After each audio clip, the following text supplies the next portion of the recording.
Welcome to Pouring in Parenting. I'm Sil, And I'm Inish. and thanks for tuning in to another episode. Tish, how are you doing today? Today's been a day, but pushing through. Pushing through today. How are you doing? I survived this week. That's about it. It's been a week. So, all right. So, Anish, what did you pour in your glass today? Today I poured a pineapple whiskey with a mango splash juice. Nice. Sounds refreshing. Very. What do you have today? What did you pour? So I didn't pour anything. I'm trying to declutter my fridge of random alcoholic beverages that get left at my house. So I want to say this one came from my mom. El Jimador Orange Sunrise Style. It's a premium malt beverage with natural flavors. Oh, yeah. So, Cheers. anyways, cheers. Cheers. Oh, both of our drinks are orange. I know I was going to say that, but I didn't. So today we are diving into caring for our mental health, moving on from trauma and being the best version for us, for ourselves and our family. Highlights for today's episode is how Sil avoided falling into a pit of depression. Of course, our Sing to Me, which I am determined to not lose again. And then, of course, the Bridgerton episode 4 recap, which was nice and steamy this time. Mm-hmm. So let's go ahead and get started. Inish, what is the most outlandish thing you have heard a parent tell to their child? The most outlandish thing that I've heard a parent tell to their child Mm-hmm. that I wouldn't say outlandish.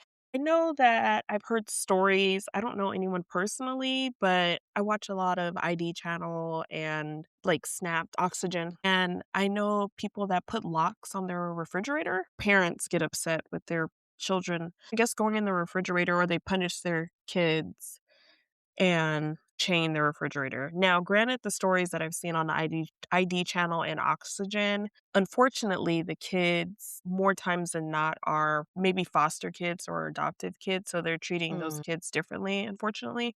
But right. I would say that to me, that's a little extreme if you feel the need to have to chain your refrigerator and put a lock on it. Oh, yeah.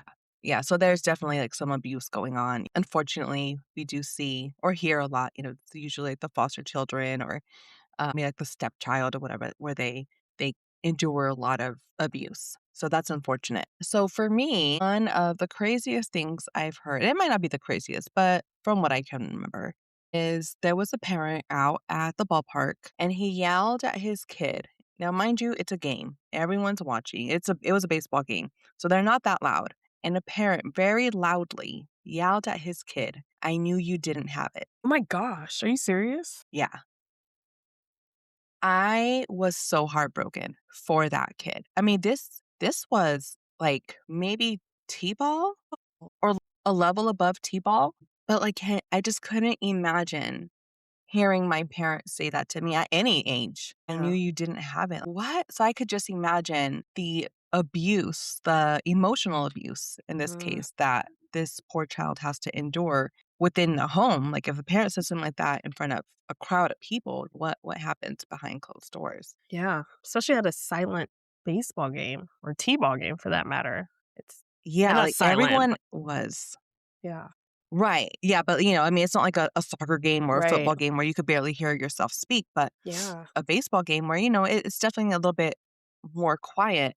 But I mean, everyone was just kind of like, Oh, that's so what? sad. Yeah. And it's like, as a kid, how do you react? You're just trying to process emotion. It's just processing what happened at that moment. And for your own father to say that to you like that's gotta hurt, Yeah, and to say, you "I know? know you didn't have it," means that he's been planting that seed in his son's head already to Yeah. even make a statement like that, like, you've already been saying that at home. "Do you have it? Do you have Right. it?"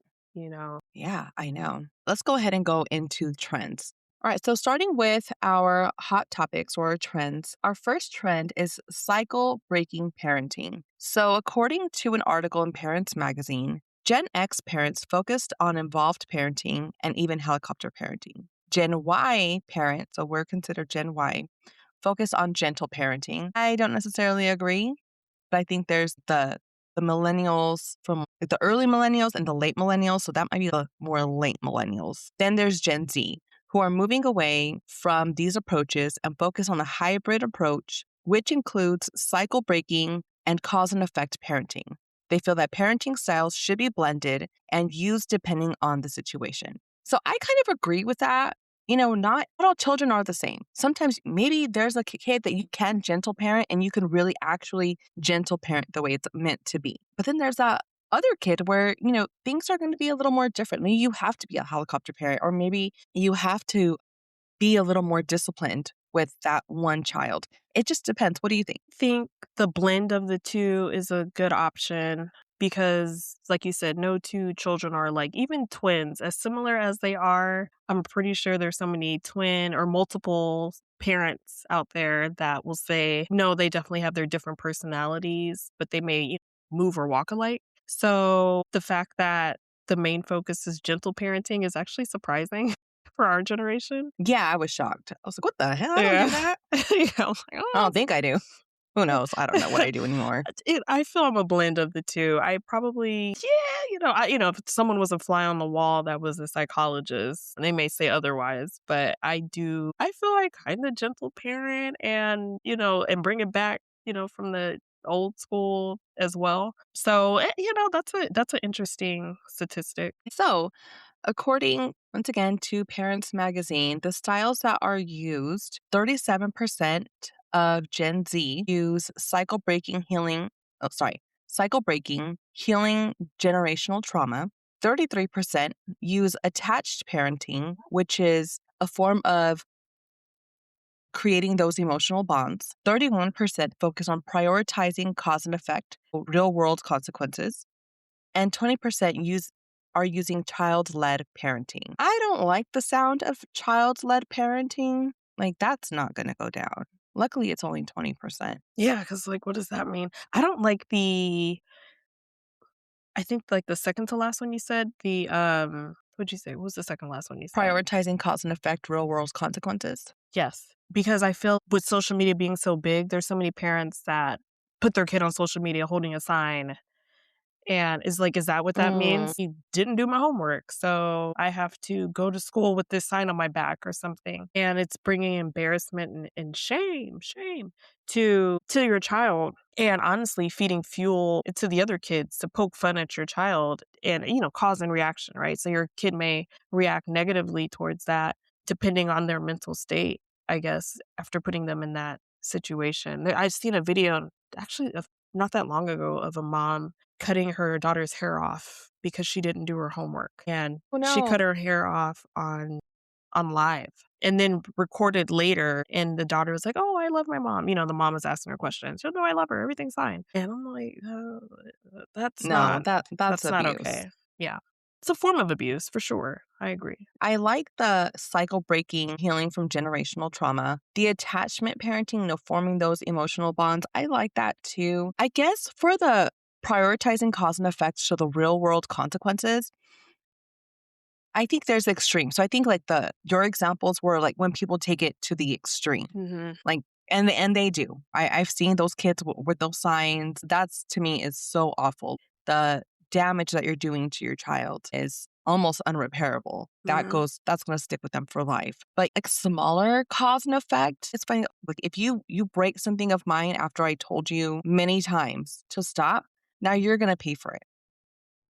Okay, because that's more real world. And maybe that's going to come from them actually handing me their money, or it's going to come from you're going to work for it. Now you're going to go clean the yard, or you're going to do extra chores around the house, stuff like that. Mhm. So that's where I think my head was when it came Mhm. to the cause and effect and real world consequences. Because I do think kids, and depending on the age too, they need to see that. But once again, parents can really take things to the extreme where now your kid's going to be in therapy thanks to you, Mhm. right? Yeah. Or and you mentioned the breaking the generational curse Trauma, yes. trauma. Wow. It could be a curse too. The generational trauma.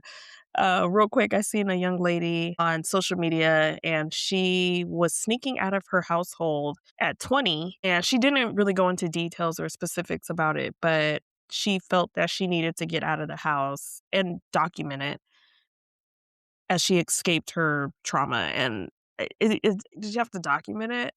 But granted, good thing she did it, I guess, because they created a GoFundMe for her to help her on her journey, and, henceforth, there goes the power of social media. Mhm. But Oh, it's like a double-edged sword with social media, like, not everything needs to be on there, but then sometimes it's like, okay, well, I guess it's helpful that if, she really is in this traumatic or abusive home that she needs to escape at 20 years old. Why are you as like at 20? Why don't you just walk out the front door and say, peace out, I'm gone?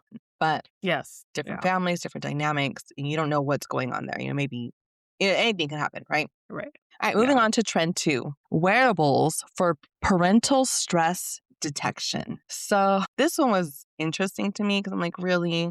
Now we got to wear something to tell us that we're stressed out? Like, that's going to stress me out even more. So these include active monitoring, such as Q's Hub Stress Alert app or the Aura Ring allows parents to visualize their stress levels while identifying triggers. Okay, you're wearing this ring or you're wearing whatever. I mean, I don't know. I guess it could be helpful. Just, I guess, more of a skeptic. But I think if it's allowing you to see or visualize what triggers you, like hopefully that will be like, okay, I'm noticing that I'm being triggered right now. I'm getting stressed out, whatever. Now you take the right approach to fix it before it escalates, hopefully. Also, other things are that provide real time interventions. So, like some wearables, it's called the Apollo Nuevo, provide gentle vibrations that communicate with the nervous system to move from a fight or flight to rest and digest. Once again, this is still from Parenting Magazine. I don't know. I'm a skeptic. If it works for you, that's awesome. I can't see myself wearing an additional ring or a watch. It's going to tell me when I'm being triggered or when I'm extra stressed. Like I know when I'm stressed. Right. Um, I mean, maybe this is for those who don't recognize their triggers, perhaps. So, yeah, maybe for those who don't recognize the triggers, this might be helpful. But I mean, hey, if it works, so that's just something out there. If you feel like you need help with detecting your stress, there are apps out there. There's rings that can help you with that. That makes me think of Bad Boys 2, I believe, with Will Smith and Martin Lawrence, and he had the woo-saw, and Will Smith kept telling Martin Lawrence, like, "Hey, hey, calm down, your blood pressure gets high," when that happens, and so he started woosah and stuff. So I guess that goes to show there are people out there that I guess don't know their triggers, or they could be not even realizing that they're getting triggered because it's taking you too Hmm. long to open the cash register, Mm, to pay for something. And my blood pressure's rising because I have to be somewhere in 4 minutes, but you're taking forever to pour my coffee right now. right. So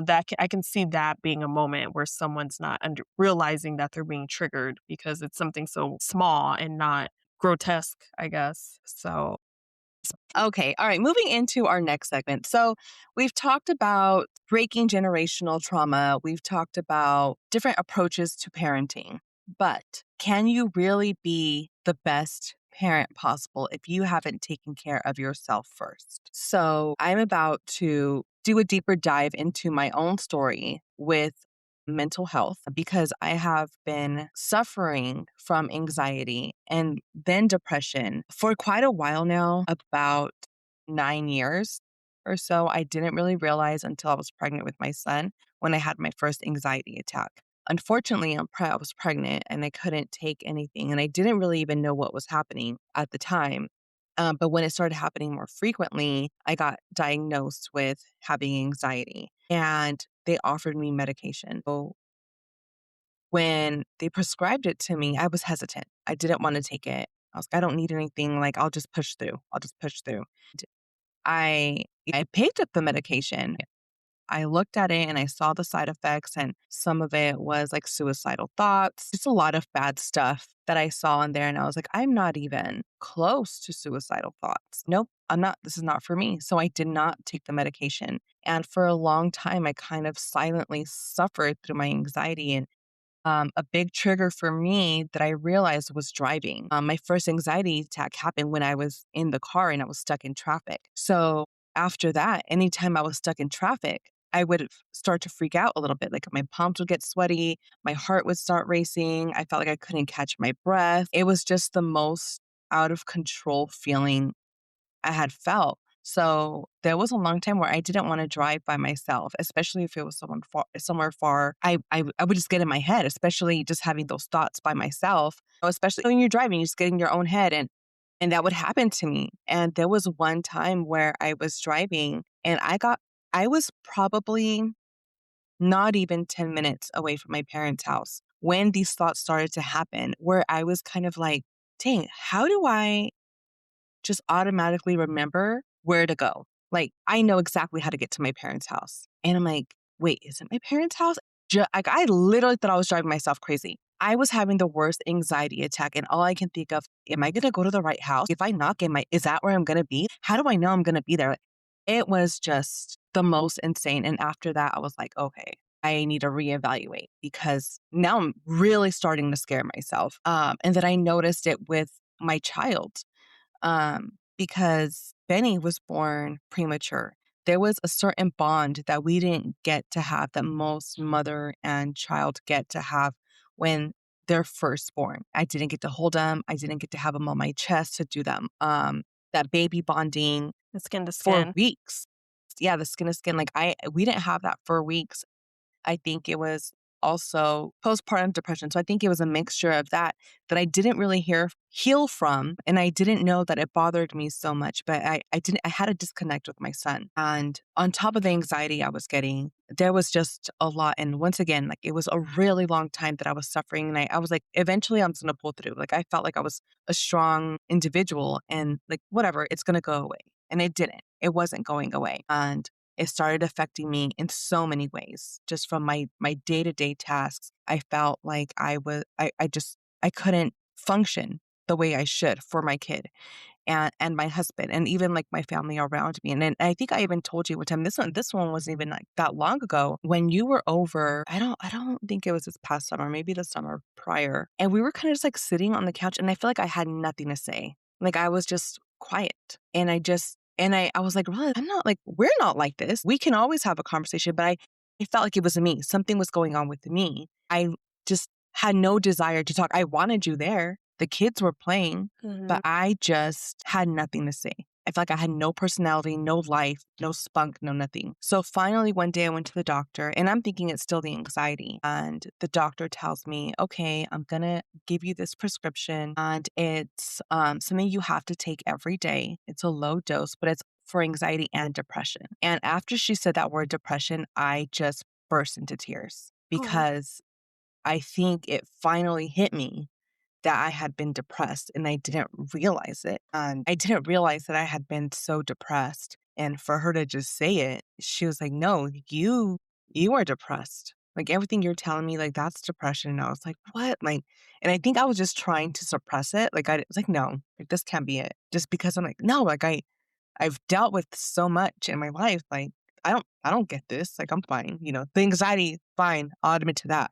Mm. But then, to be told I had depression, it was kind of a hard pill to swallow. But I knew I had to do something because I didn't feel like I was being the best person for my kid or my kids or my husband. And so I did notice a huge difference. And I am so grateful that that doctor saw that in me because I would have never have said that I was depressed. Oh, Getting hot in here. I know. Told you I'm a crier. Such a crier. I just want to disclose that I feel that the best friendships and relationships, if you can sit in silence, and I know you were in your own head about it, but um I think from my perspective, to me, that like just took our friendship to another level. And I don't ever want you to, feel that way. And I know that's something that, you can't necessarily control.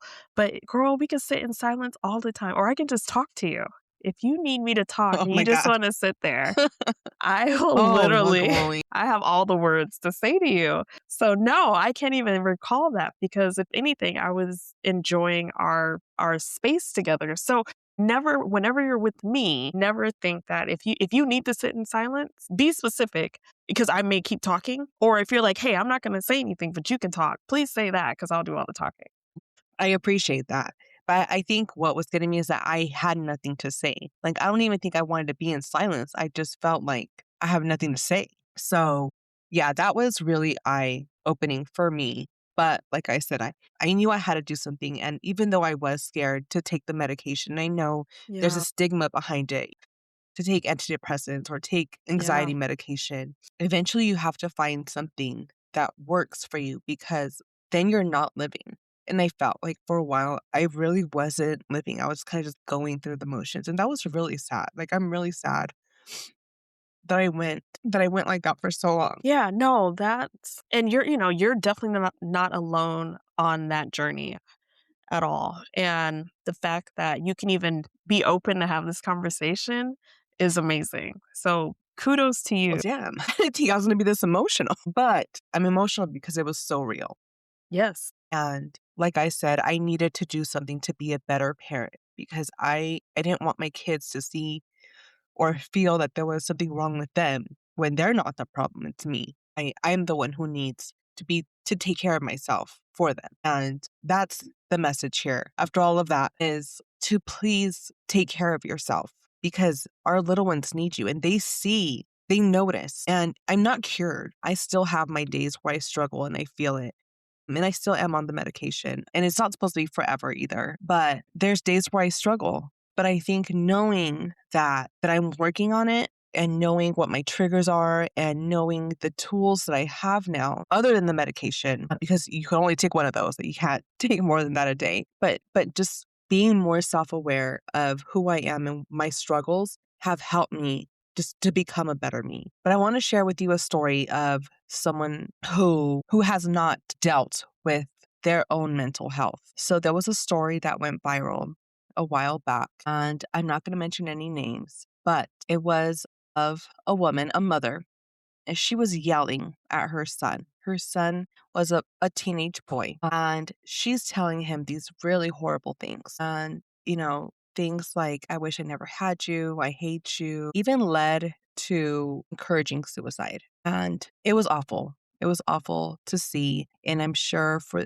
that boy, it was heartbreaking to hear. Like, what do you say or what do you feel when you're being said that by a parent who is supposed to protect you and love you and want the best for you.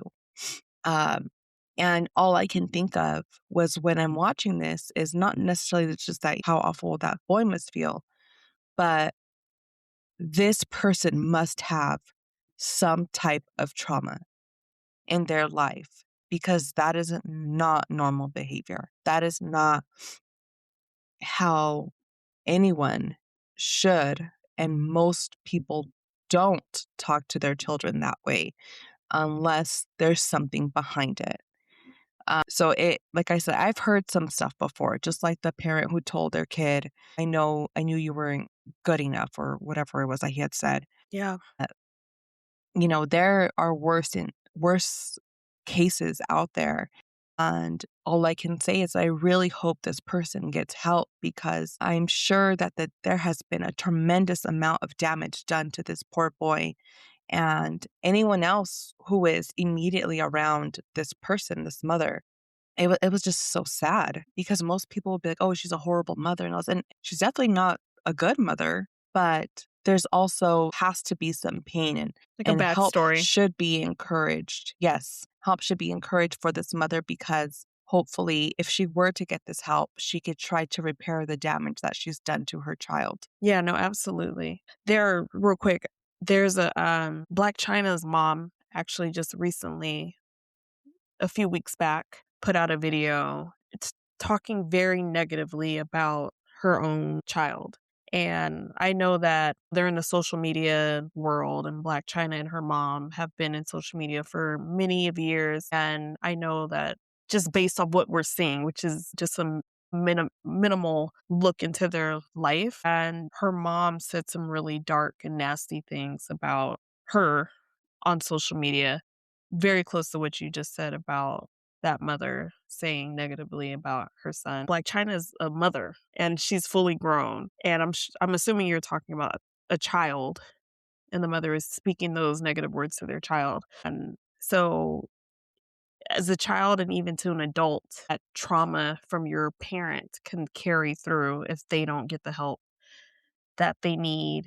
And unfortunately, like, China has to deal with that as a mother herself, dealing with her children's grandmother. It was a very sad video to see, Black China's mom speaking so harshly, upon her and negatively, so Right. Yes.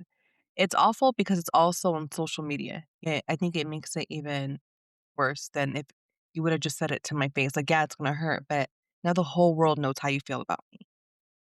Like, that's just puts an additional sting to it, I guess you can say. yeah, it just shows the dark side of social media, and I get it, we all have freedom of speech, and we fought for our freedom of speech, and there are really no limitations on what you can say on social media. And unfortunately, people, they take that to heart and take it as far as they want to go with it. And they don't care who they take down or who they hurt in the process when Right. they feel that they want to express themselves. They're express, this is how I feel. This is my story, Mhm. is their cover up for hurting someone else's feelings or bringing, taking someone down.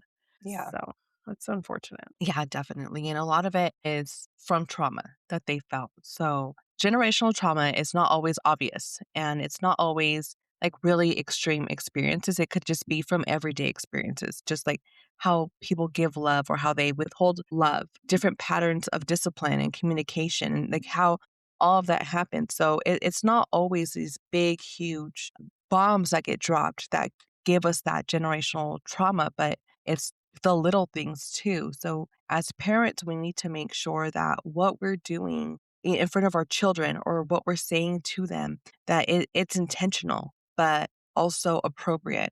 Because I do not want my children to ever feel like they have to break cycles because of what I've done to them. I was very blessed with my parents. I'm very grateful that I don't really have anything like that that I need to break.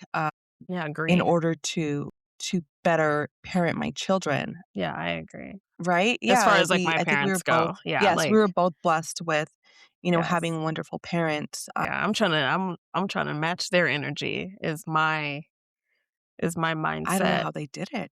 Like, I still look back and like, I don't know how my parents did it. Yeah, my parents are real ones. They are definitely ride or die, and I'm definitely gonna let her die for my kids as hard as they do for me. It's never Yeah, been they've just been very present and right. very aware and just there again, like you said, there were definitely some things that I'm like, "Girl, I ain't about to do that. You was tripping." Or, my dad, "Nah, bro, I'm gonna break that right now. We ain't gonna do that." But Yeah, overall, looking at the big picture, they did what needed to be done. And even through our down days, I would still 100% choose my parents over and over again to be my parents. So, yeah, same here. So, if you are someone or know someone who needs to break a cycle, this is what it means. Breaking the cycle is intentionally stopping the repetition of harmful patterns such as intergenerational trauma, abuse, or addiction. It requires deep self awareness, conviction, and courage to make new, healthier choices. Often therapy or counseling to rewrite conditioned behaviors. This process leads to healing, empowerment, and healthier future generations. So that was a lot. Breaking it down, you need to know that you need to be self aware on a deep level, not just that surface stuff. On a deep level, those choices that you're making, how is it affecting you and your family? Or the others around you. So being able to be self-aware. If you're in denial, you're not going to look for help.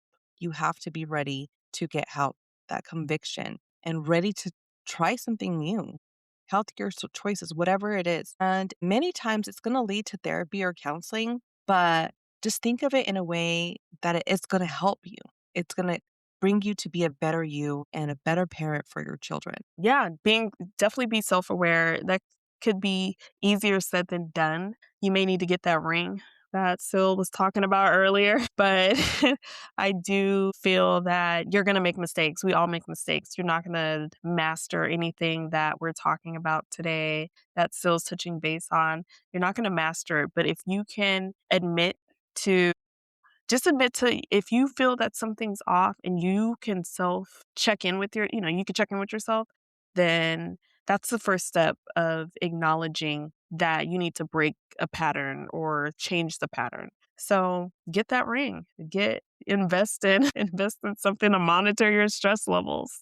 Yeah, something that's gonna make you self-aware. But signs that you need to break the cycle. So how if this is you, once again, please, in all seriousness though, please look into getting some type of help. And I say that in the most respectful way. So, if you are repeatedly engaging in harmful habits, addiction, toxic relationships, overspending, replicating the same unhealthy behaviors you witnessed in your parents, I feel like that part is where that viral video that I talked about, it could be something like that. That they had an unhealthy childhood and therefore they're replicating what they know because they know nothing different. But at some point, you have to know that it didn't feel good to you back then to be treated that way. And you don't have to have your children feel that same way. Feeling trapped in a cycle of anxiety or negativity. So for me, this is where I was with the cycle of anxiety and depression, and then experiencing emotional turmoil or abuse in relationships. Once again, it's not always going to necessarily have to do with your children in all the time, but it could be with your relationship with your spouse or with family members or others around you. Like what is going on that maybe you need to repair or seek advice or help with. Then we have tools for coping. The first tool for coping that is on the list is when you're in the moment. So let's say your child is upset and they're throwing a tantrum. How do you cope with that moment? There are so many different avenues that you can take when you're in the moment and it's difficult. Your child's throwing a temper tantrum in the store. How do you react to that moment? Take a breath, do the woo-saw, and inhale, exhale. I like to get down to my child's level. I like to get down to their eye level so it doesn't feel like I'm such an authoritative over them and I'm hovering over them. I get down to my child's level. I speak in a very calm manner and address the moment that's happening. I'm not sure if you tried that, but it's definitely worked for me. I think it might almost be scarier to do that to your child as opposed to yelling over them, but getting down to their eye level and speaking in a calm manner. No, we're not going to get candy today because you had candy last time. You didn't ask mommy nicely. Or whatever the case is, whatever that situation is. But just making sure that you're in control of your emotions can help you take the next step on your reaction. So if your child needs to cry for just a couple more seconds while you gather your thoughts and control your next step, then do that. I guarantee there's a lot of mamas that are going to be walking around and they're going to support whatever you do. So never fear what this outer world is doing as long as you're taking care of self. Yeah. Oh, I like it. It makes sense. And definitely ask yourself, like, am I being triggered right now? Because that's going to dictate what's going to happen next. And hopefully it's a calm approach. Next tool for coping is reframe your thinking. So, old thought versus new thought. So, your old thought would be they're being bad. Your new thought would be they're struggling. They need punishment. New thought would be they need guidance. They're being disrespectful. They're overwhelmed. And I think that this isn't necessarily a tool for just our children, but for us too, especially when we're in a bad mood. No, I'm not trying to be in a bad mood. I'm struggling. I'm not trying to be disrespectful. I am overwhelmed. I need guidance. Like, I don't need you to lecture me. I need guidance. So we can think of those for our children, but they can also be a self-awareness tool for ourselves, okay? Or even if you're speaking to someone and you need help. Like, I'm sorry I lashed out on you. I'm just struggling right now. I'm sorry that I was dismissive of your feelings, but I'm struggling. Like, I'm overwhelmed right now. So, it's not just for how you reframe your thinking with your children, but for your own experiences as well as adults. Absolutely. And that can be difficult for adults, admitting that. And so Mhm. just being able to get out of your own head. So hopefully you feel comfortable enough in your relationship or situationship that you can express that emotion. Knowing your triggers, understanding your triggers, asking yourself, why is this bothering me so much? And a big reminder is to make sure that old wounds are not being activated. So if you feel that you're revving up to be in a situation or in a moment that feels almost too familiar, that could be an old trigger revving up to come out. And a lot of the emotion that can come from that, or, not even entertaining that emotion, is making sure that you're asking yourself in the moment, if you can and if you remember, is why is this bothering so much? And maybe taking a minute before you're reacting. Why is this about to bother me so much? That my kid's asking for more milk today. That my child wants another cookie. Are you having a rough day today? What is happening? It's probably not so much that the baby wants another cookie. It could be that something happened early at work today and it's trickled down and you didn't really address that moment at work today and you brought it home with you. So taking the time out to just reevaluate your emotions and the moment that you're sitting in at that time, and making sure that your reaction to that extra cookie could be because you've had 6 cookies today, or is it because Bob didn't bring me a napkin, or whatever the case is. So just being self-aware. Okay. Next tool for coping are daily habits that can help. So spend a one-on-one connection time. So whether that be that one-on-one with yourself in the mirror or one-on-one with your spouse, with your child, with whomever that you need to have a connection with. Okay, even if it's just 10 minutes, get some connection time. Notice and praise effort. I saw you try.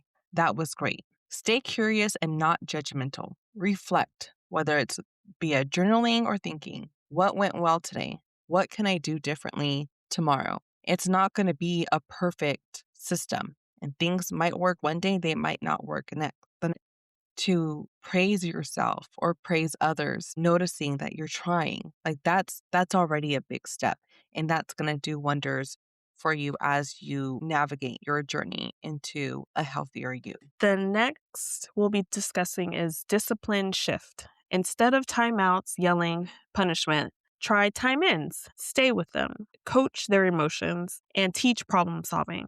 When you feel overwhelmed, step away if it's safe and take a few deep breaths. Remind yourself this is a moment and it's not forever.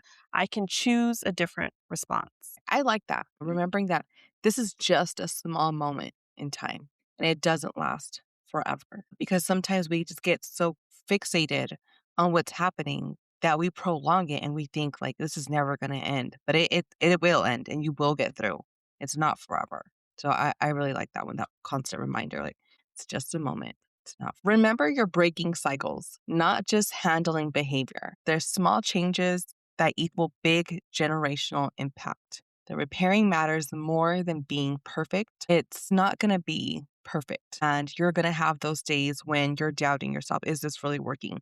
But once again, it's those small changes that are going to make the greater impact. And you just need to make sure or remind yourself that you're repairing. You're repairing. And sometimes you got to start over. But as long as you keep with it, you'll get to breaking those cycles and you'll get to being the parent that you were made to be. So the final takeaways: small change equals a big long-term impact. Every effort helps break the cycle, and your work today shapes future generations. So do that, not just for your babies, but for your baby's babies and your baby's baby's baby. Okay? For all the babies. And for your mental health too. That will take less stress off, take less stress off of your load if you Yes, can, for sure. if you're able to control and regulate your emotions. And be in control of you if you can. Don't be afraid to ask for help. Don't be afraid to talk to others. There's so many people who go through this in silence because they don't, because of the stigma. But I think if we can normalize talking about it, more people would be more willing to get help and not have to deal with so much on their plate. Absolutely. Do not be afraid to ask for help. All right, pores. So I know that was a heavy topic, definitely emotional, but let's liven it up a little bit. Okay, let's go to our Sing to Me segment to get some laughs and cheer and hopefully some views here. Okay. So, once again, the Sing to Me segment, I will give Inish a question based on song lyrics, and the goal is for her to not only get the answer correct, but to sing the lyrics back to me. Okay. So, Inish, let's get started. In My Love is Like Whoa, what is Maya more than confident about? That she's better than someone else. No, She's more than a woman. that's Aaliyah. I don't know. Okay. I don't know. So I am more than confident you won't ever need to search any streets for love and affection. Is she talking? I got this. What kind of girl? I said it at the very, very beginning. Sound singing. It's still part of the lyrics. You told me to sing you a song back. I can't sing when she's talking back. Disqualified.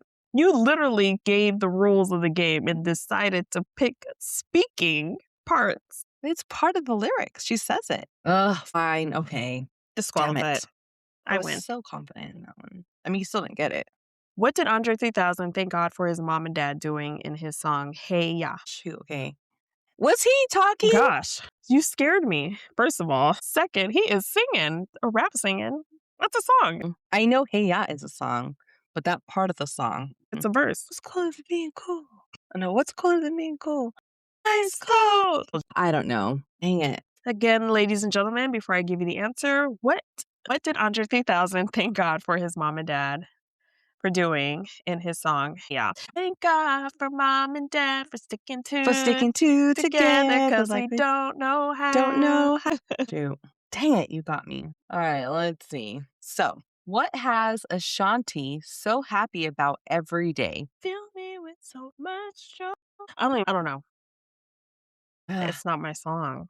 Dang it. Anyway, what's the answer? Every day. So glad that I found you, boy. I don't think I would have got it. Okay, here we go. What time was Whitney Houston told they would be home in the song Heartbreak Hotel? You said you'd be here by 9. Instead, you took your time. You didn't think to call me, boy. All right. Well, we tied. Oh, thank God I wasn't a big fat loser this time.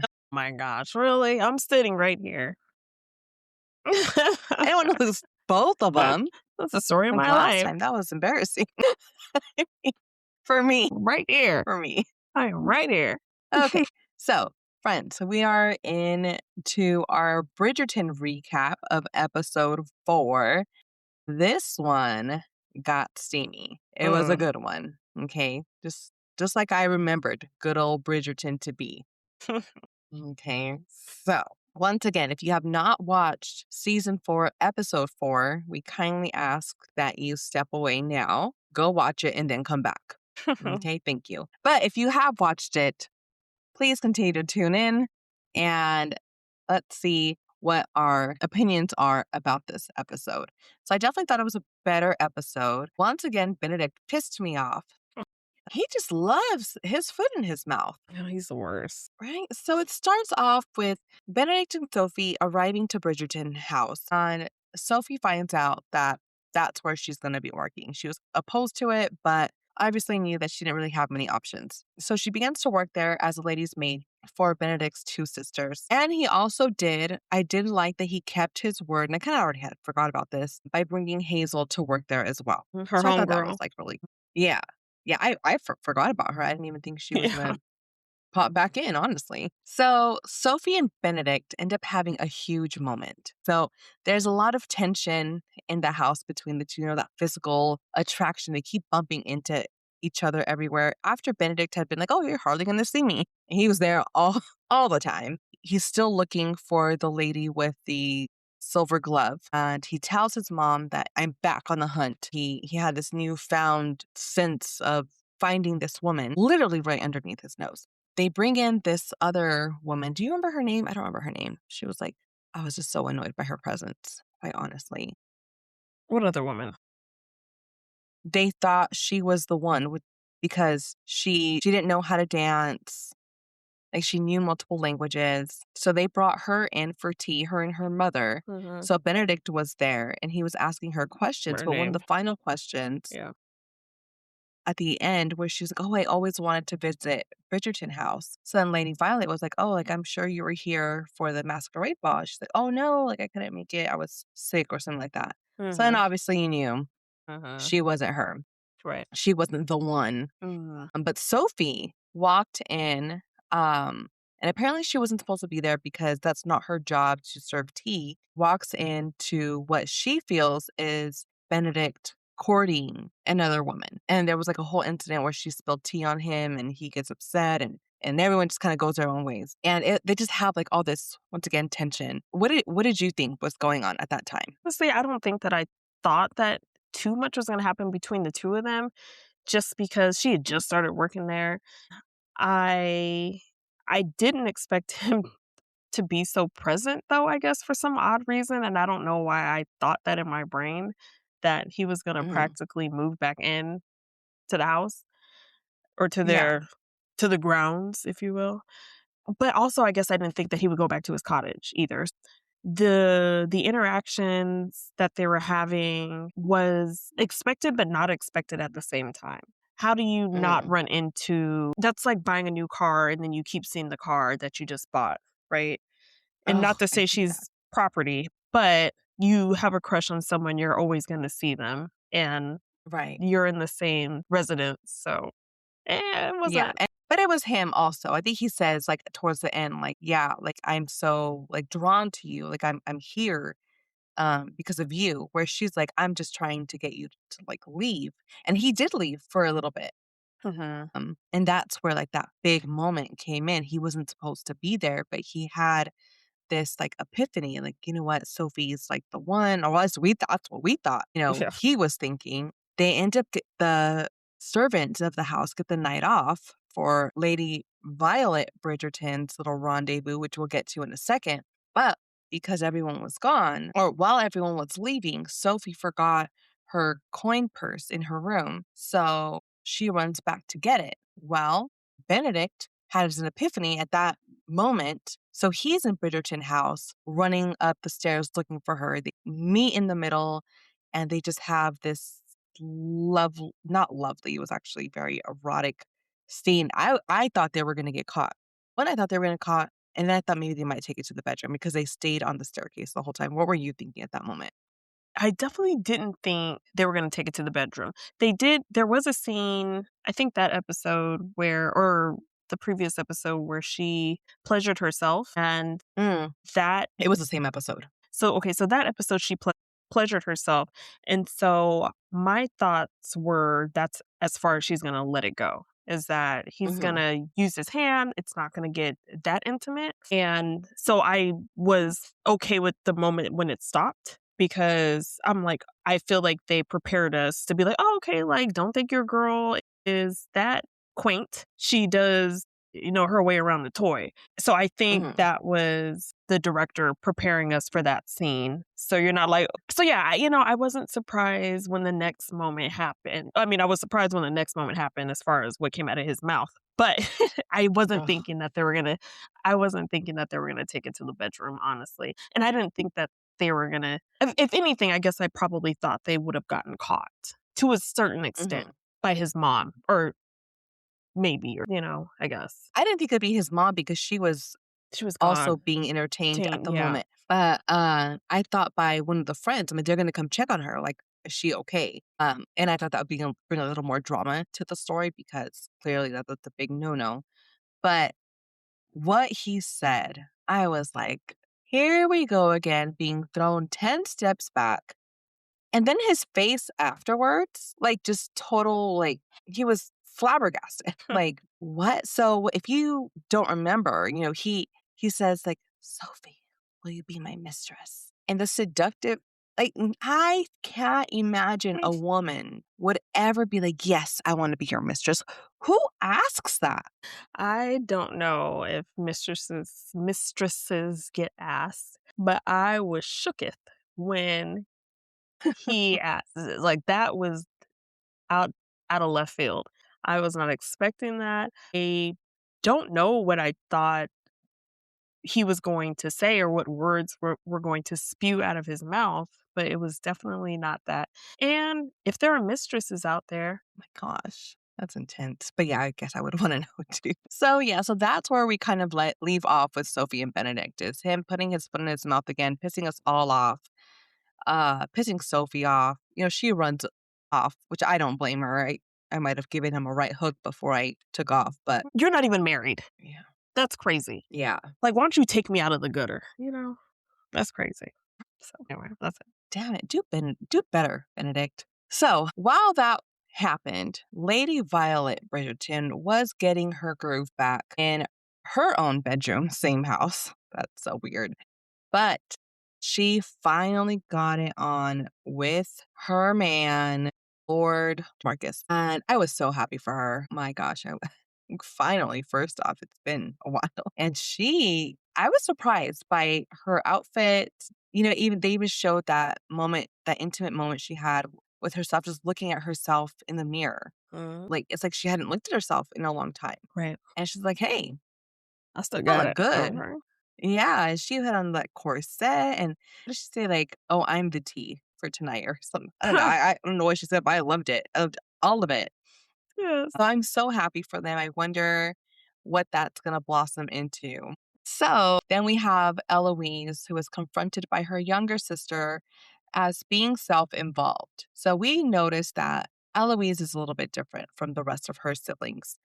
She has no intentions of being married. She, doesn't like the whole training and the etiquette and the practice and all that. And, she doesn't want to host families over, like making sure everything's perfect because they're all like, about all the details. Like she's just not into it. And finally her sister's like, you know what? I just think you only care about yourself. And it's like she's stunned, like, whoa. So I'm curious to see how that's going to emerge because we've just seen a lot of, I guess, negative come from Eloise, a lot of pushback from her. So I wonder how those words might impact her character for future episodes. Yeah, coming from her little sister, Louise is definitely the rebel. She's the black sheep more so than her brother Benedict, and Right. you can see her expression change when her sister is just over it. 'Cause So Lady Danbury is still working on trying to get out of town basically for we don't know how long of a time. So then we have Lady Danbury, who tricks Alice into being a lady in waiting for Queen Charlotte. So we know Lady Danbury is still trying to leave Bridgerton. She's trying to, or Mayfair. She's trying to leave, and Queen Charlotte just doesn't want her to go. So finally, she's like, let me find you a lady in waiting. I know someone, or I'm going to find you someone who is going to meet all of your needs. And she feels like Alice is the one. However, she doesn't tell Alice because she was afraid that Alice would get in the way of herself and also kind of ruin it for the both of them. Alice did not take it well when Lady Danbury congratulated her for becoming a lady in waiting. How do you feel about that? I think she approached it, Lady Danbury, I feel like she approached it accordingly. I feel that Alice would have gotten her head. Her husband was happy for the title Right. when it was presented to both of them, when she realized what was actually happening. And so I feel that Lady Danbury has been there for years and she wants to leave and live outside of being under the queen's wing. So I'm rooting for her to go. And honestly, I think she chose the perfect lady. I agree. Because she's, she got a little smart mouth and Yeah, she's, she's witty. yeah. She can hold her own to the queen. Episode 4 ends with Lady Penwood and her daughters moving next door to Bridgerton House. Everybody was wondering, who's it gonna be? Which big wealthy family is it gonna be? And it's Lady Penwood. I didn't see that one coming, actually. I didn't even think about it. I guess I just didn't think I don't know. It wasn't on my radar. I thought it was gonna be like another new family we're gonna be introduced to. But it's Lady Penwood, so I'm like, ugh, you're gonna try to make Sophie's life difficult. Who knows what she's gonna hold over her head. Whew, so we shall see. We shall see. And indeed, the plot thickens. Just when you think it's a Cinderella story. Just when you think we're getting somewhere, just, at least as far as Sophie and Benedict go, Yes. just keep throwing a wrench at us. All right, Porus, thanks for sticking in there with us. I know it was a bit of a different episode, but this is who we are. I really do hope that anyone out there or whoever is listening. All right, Porus. So thank you so much for tuning in to another episode of Pouring and Parenting. I know this episode was a little bit different. It was a little on the heavier side, but If we were able to reach any of you with what we said, I really hope that it does make a positive impact in your life. And please let us know if maybe there's anything you need to vent about, because sometimes that's just what we need is we just need someone to listen and just help us get so much off our chest. So if we can be that for you, please let us be. You can send us a DM, email, on social media, wherever you find us, please, you can reach out. Absolutely. And also, if you're not already following us on any of our social media platforms, please find us on Instagram, TikTok, Snapchat, all those platforms out there. You can find us and you can reach us and connect with us. All right. Thank you for listening to another episode of Pouring and Parenting. Where sip happens and we pour about it.